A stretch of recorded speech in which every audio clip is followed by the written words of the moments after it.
Religion is the greatest form of mind control, and it's so effective in controlling the mind that people under its influence can't even see that they are under mind control.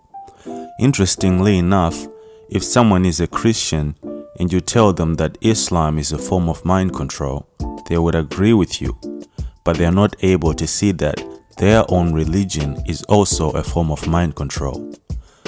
Every religious person is convinced that their religion is the truth and everyone else is wrong. And they don't even see that people who follow other religions feel the same way about religions they don't believe in. This is simply a reflection of how effective this form of mind control is. The most effective way to control someone isn't to scare them with violence. It's to shape how they think about life, death, meaning, and themselves. Once you control that, everything else becomes easy. The people in power understood this, and so they gave us religion. If you are the few who want to control the many, you can't do it physically because there aren't enough of you. You have to do it through influencing how people think and consequently how they behave.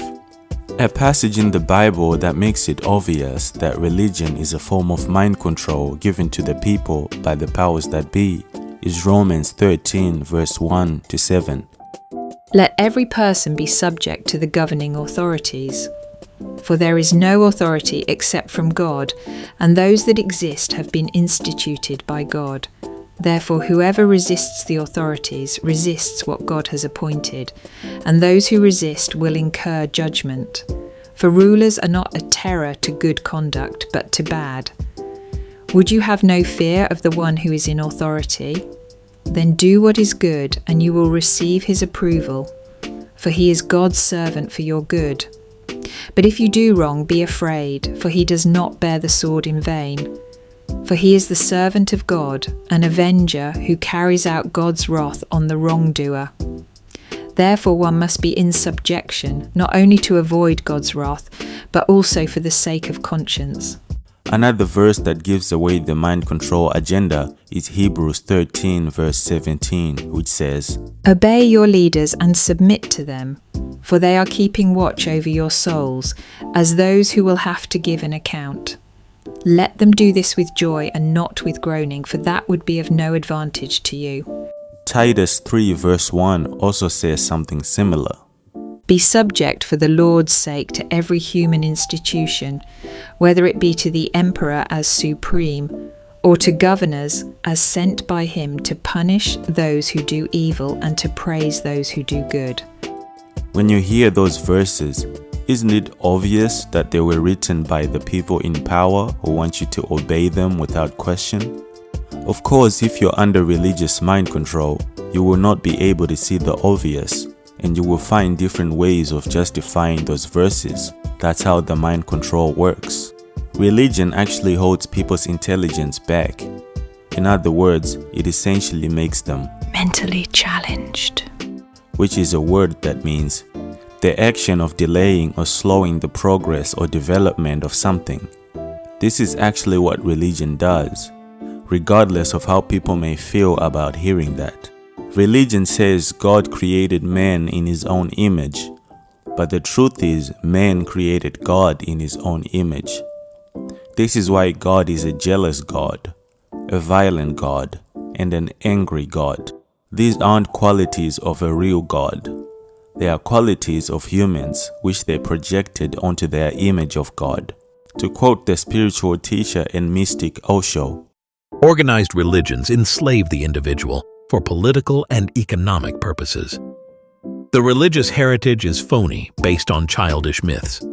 Religions are responsible for all the miseries of the world, poverty and violence, perversion and the suffering of women. They are organizations of brotherly hate, not brotherly love. Neither atheism nor agnosticism is the answer. The answer is in discovering one's own individuality. But it is easier and cheaper to find consolation in the crowd and the crowd psychology, because one feels that everybody else cannot be wrong, and that's what others are also feeling. So rather than declaring one's individuality, one declares his membership to an organization, to a political party, to a religious church, This turns human beings into sheep. It is not coincidence that people accept, without any shame, that Jesus says he is the shepherd. For 2,000 years, nobody has said this is humiliating, a degradation of human beings into sheep. On the contrary, people have really liked the idea of being sheep. It feels very cozy, and it feels as if one is no longer responsible. The whole responsibility is on the shoulders of the Savior, the Messiah, the incarnation of God, the prophet, the messenger. But the moment you give your responsibility to someone, without your knowing, you have also given your freedom. Responsibility and freedom are two sides of the same coin. Either you have to accept both, or you can deny both. Up to now, man has denied both, and this is the foundation of his slavery. The unfortunate reality is that as long as humanity believes in religion, which was designed to control them, they will never be truly free. In fact, the devil and God are two sides of the same coin. There is neither God nor devil. You are there, either asleep or awake. If you are asleep, then life is misery, suffering, anguish, meaninglessness. If you are awake, all disease disappears. For the first time, you find yourself surrounded by tremendous beauty, bliss, silence, serenity. And to experience this, all that is needed is very simple.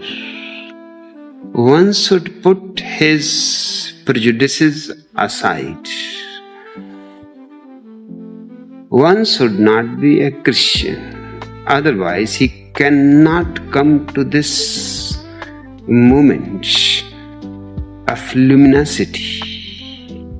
One should put one's communism aside.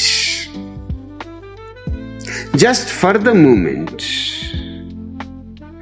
I am not saying put it aside forever. I am saying just for the moment put it aside, because I know once you have put it aside for a single moment, you have put it aside forever. Why do you think that is? Because the experience will transform you so totally. You need not go to the church. The whole existence becomes your church. You need not read the Bible. The songs of the birds, the fragrance of the flowers, the sound of the running waters will give you all the gospels that you need, and they will be living. They will not be dead words printed in a book. They will be alive as you are. And if your heart starts dancing with the living that surrounds you, what is the need to be a Christian? What is the need to be a Mohammedan? These are for people who are asleep and have never tasted anything of life. These are toys given to children to play with, to remain engaged, to remain busy. Your religions are not for mature people. They are childish.